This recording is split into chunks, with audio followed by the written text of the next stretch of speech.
Hello বন্ধুরা, good morning সবাইকে। তোমরা সবাই কেমন আছো? আমি একটা ছোট্ট পুচকি পড়া কিউটি পড়া সঙ্গীকে নিয়ে চলে এসেছি তোমাদের সঙ্গে দেখা করাতে। দেখো তো কী করছে, তোমাদেরকেও জিভ দেখাচ্ছে করে। এইটাকে কি কেউ চিনতে পারছো? আমার ফেসবুকে এরকম কেউ আমার কলিগ আছে যারা হয়তো এই বাচ্চাটাকে খুব ভালো করে চিনতে পারতে পারে। তাদেরকে আমি বলছি, তারা একটু বলে দেখা দেখি, চিনতে পারিস নাকি কার মেয়ে এটা। তো আমার ডিউটি ছিল, বেরিয়ে পড়লাম। ওই বাচ্চাটির মাকে দেখাতে পারলাম না, তিনি আমার এক দিদি হন। সে চলে গেছে সকাল সকাল ডিউটিতে। আমারও ভাল লাগছিল না বাচ্চাটাকে ছেড়ে আসতে, মনটাও খারাপ করছিল, কিন্তু ডিউটি তো করতে হবেই, যেতে তো হবেই। কি হাঁটতে হাঁটতে বেরিয়ে পড়েছি অটো ধরার উদ্দেশ্যে। দেখি অটো কতখানে আসে, তোমাদেরকেও দেখাই। ফাইনালি পেয়ে গেলাম অটো। প্রচণ্ড ভিড়, ঠেসে মেরে বসেছি, ঝুলতে ঝুলতে এক সাইড করে যাচ্ছি। আর তোমাদেরকে দেখাচ্ছি যে লাগেজ নিয়ে ডিউটি যেতে কতটা কষ্ট হয়। আসলে ছিল আমার দুদিনকার ডিউটি। এখানে আমি সচরাচর ডিউটি করতে যাই না, এবারেই প্রথম, তাই একটু ভিডিও করে রাখলাম। এটা ছিল আমার ডিউটি একটা হসপিটালে, যেখানে আমি আইসিইউতে কাজ করি। ওরা আমার বন্ধুরা সবাই না জানুক, কেউ কেউ জানে যে আমি একজন নার্সিং স্টাফ। আমার আইসিইউতে ডিউটি থাকে। এখন আমি কলকাতায় শিফট হয়ে গেছি। তো এটা আমি ছিলাম যাদবপুর থেকে যাচ্ছি দমদমের দিকে। চললাম, প্রথমে বাস ধরবো, অটো থেকে নেমে রুবি থেকে যাব বাস ধরতে। তো চলো, বাকি প্যাসেঞ্জাররা নেমে গেছে, আমিও আরামসে একটু বসে ডান দিক বাঁ দিক ভিডিও করতে করতে চললাম। রাস্তাটাও তোমাদেরকে দেখাচ্ছি, কারোর যদি এটা চেনা হয় তাহলে সে বুঝতে পারবে যে এই রাস্তাটা এত সকালবেলাতে কত ফাঁকা। গাড়ি ঘোড়া কিছু যাচ্ছে ঠিক কথাই, কিন্তু খুব বেশি একটা ভিড় এখনও হয়ে ওঠেনি। আজকের ওয়েদারটা দেখছি একটু মেঘলা মেঘলা, মনে আবার ভয়ও লাগছে যে বৃষ্টি হবে না তো। বৃষ্টি হলে আবার তখন কেলেঙ্কারি, ভিজে টিজে যদি যাই। সঙ্গে যদিও ছাতা আছে, ফিলিং বোর। তো টুকটুক করতে করতে চলতে চলতে কাছাকাছি চলে এসেছি। এবার নামার পালা। এবার তাহলে নেমে তোমাদেরকে বাকিটা দেখাই। নেমে পড়েছি এবার আমি আমাদের ভালোবাসার ওয়ার্ড 108 নম্বর। তো এই রোডটা ক্রস করতে হবে, তবে গিয়ে আমি পৌঁছাবো সামনে। টুকটুক করে হেঁটে চলেছি, সামনে সিগন্যাল পেলেই তখন রোডটা ক্রস করব। খুব দেখে শুনে এটা পার করতে হবে।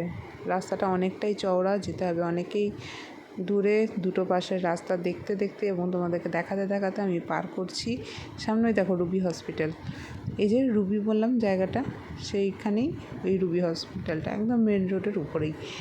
তো কত স্পিডে পেরোচ্ছে সিগন্যাল পেলেই। তো সেই মতন তোমাকেও দু চোখ এদিক ওদিক সজাগ রেখে কিন্তু পার করতে হবে। আমিও এদিক ওদিক দেখছি রাস্তাঘাটে কোনো বাস আসছে নাকি আমার দমদম যাওয়ার, তাহলে আমি তাড়াতাড়ি ওই বাসে চেপে যেতে পারবো। আসলে এই যাদবপুর থেকে দমদম যেতে প্রায় 1.5 ঘন্টার মতন সময় লাগে। তাই ট্রাফিকেরও ব্যাপার আছে, আবার বাস ঝঞ্ঝাটেরও ঝামেলা। বাই চান্স বাস খারাপ হয়ে গেল, তাও আমার কপালটাও খারাপ হয়ে গেল, টাইমে পৌঁছাতে পারবো না। অনেক রকম ঘুরছিল মাথায়। 10:30টার মধ্যে আমাকে ডিউটিটা জয়েন করতে হবে। আমাকে টাইম দিয়েছে 11টা। তো আমি একটু আগেই ঢুকবো এই ভেবেই আর কি অনেক সকাল সকাল বেরিয়ে পড়েছি। এর আগেরটাই তোমাদেরকে দেখালাম না যে দেখো রাস্তাঘাট কত ফাঁকা, কিন্তু এখন যেন এত গাড়ি সারি বেগ কোথা থেকে যে ছুটে ছুটে আসছে আর কোথায় যে ছুটে ছুটে যাচ্ছে কে জানে। এই যে একটা বাস চলে এলো, না এই বাস দুটোর মধ্যে কোনোটাই নয়, কিন্তু আমার বাসটা কতক্ষণে আসবে, লেট হয়ে যায় না। ওই যে আমার বাস, দেখো কেমন পাশ দিয়ে পাশ কাটিয়ে চলে যাচ্ছিলো। ভাগ্যিস একটু সাইড করে এসে দেখলাম, না হলে তো চলেই যেত। নিশ্চিন্ত হলাম বাসটা পেয়ে, সিট পেয়ে। যদিও একদম লাস্টের দিকে সিট পেয়েছি, মুখটা হয়তো খুব আবছা আসছে, কিন্তু এসি বাস পেয়ে গেছি সিট। এবার চললাম নিশ্চিন্তিতে। বাসে খুব একটা ভিড়ও নেই, দেখো শান্তশিষ্ট, যেন মনে হচ্ছে লাইব্রেরিতে বসে আছি এক গাদা সব রকম বয়সে প্যাসেঞ্জারদেরকে নিয়ে। রাস্তার ধার দেখতে দেখতে চললাম মনের আনন্দে, সে মনে যেন বাচ্চা বয়সে ফিরে গেছি। যখন ভিডিও করতাম না তখন তো এইসব জানতাম না যে কীভাবে কী করতে হয়। রাস্তায় এই ঘাট, গাছপালা, মানুষজন দেখতে দেখতে চোখের মধ্যে একটা ছবির মতন গেঁথে থাকতো। এই দুটো চোখই ছিল যেন তখন আমাদের ক্যামেরা। কিন্তু এখন সব ক্যামেরাতে বন্দি করতে হবে, না হলে মাথা থেকে মুছে যাবে, এই রকমই একটা ধারণা চলে এসছে সবাইকার মধ্যে, যার জন্য হয়তো সবাইকার স্মৃতিশক্তি ক্ষমতাও কমে গেছে। সবটা আমরা ফোনের মধ্যে নোট রাখি, কখন মেডিসিন খেতে হবে এটাও আমরা সবাই সবসময় মনে রাখতে পারি না, ফোনের মধ্যে অ্যালার্ম দিয়ে রাখতে হয়। এইখানে দেখো কত সুন্দর লাগছে চারিপাশটা, বড় বড় ফ্ল্যাট, বিল্ডিং, তার মধ্যে ঝুপড়ি। এই ঝুপড়িওয়ালাদেরকে বলতে খুব খারাপ লাগে যে তোমরা বস্তিতে বাস করো, তোমরা ঝুপড়িওয়ালা। তারাও বোধহয় সুযোগ সুবিধা পেলে সুন্দর একটা জীবনযাপন করতে পারতো। এই বড় বড় শহরে এই ছোটো ছোটো মানুষদের থাকার কিন্তু কষ্ট চিরকালই। কখনো দেখলাম না যে এদের কষ্ট কোনো অংশে কম হয়েছে। আসলে হয়তো ওনাদের জীবনটাই এইভাবেই কেটে চললো।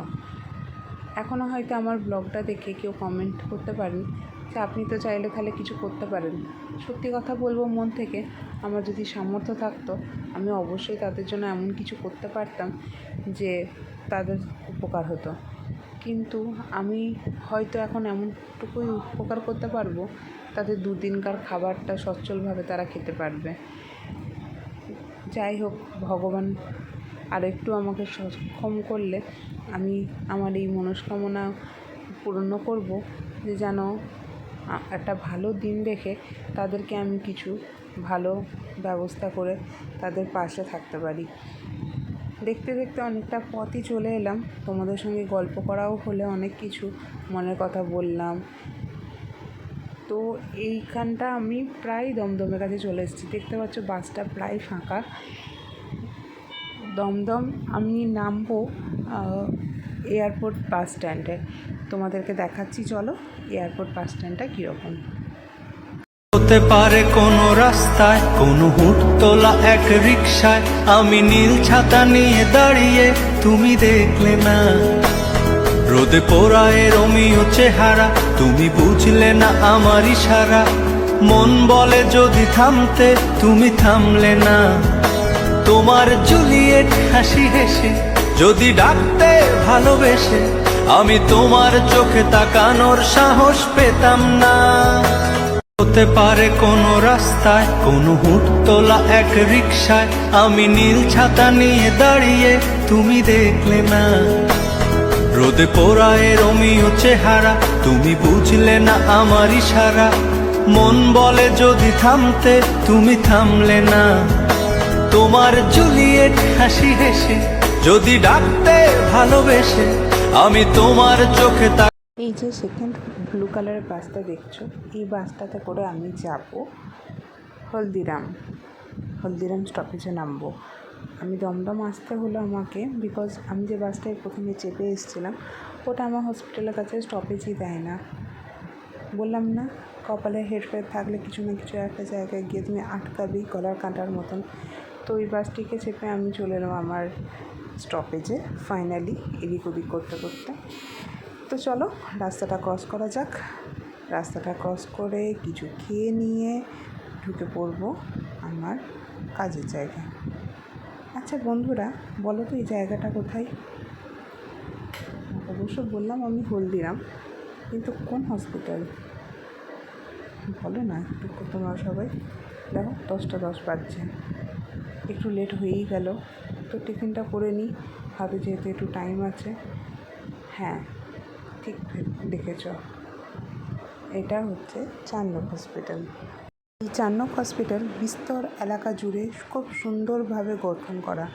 আমি দেখলাম এখানে প্রচুর মানুষ কাজ করে যারা বিভিন্ন রকম ডিপার্টমেন্টের মধ্যে বিভাজিত।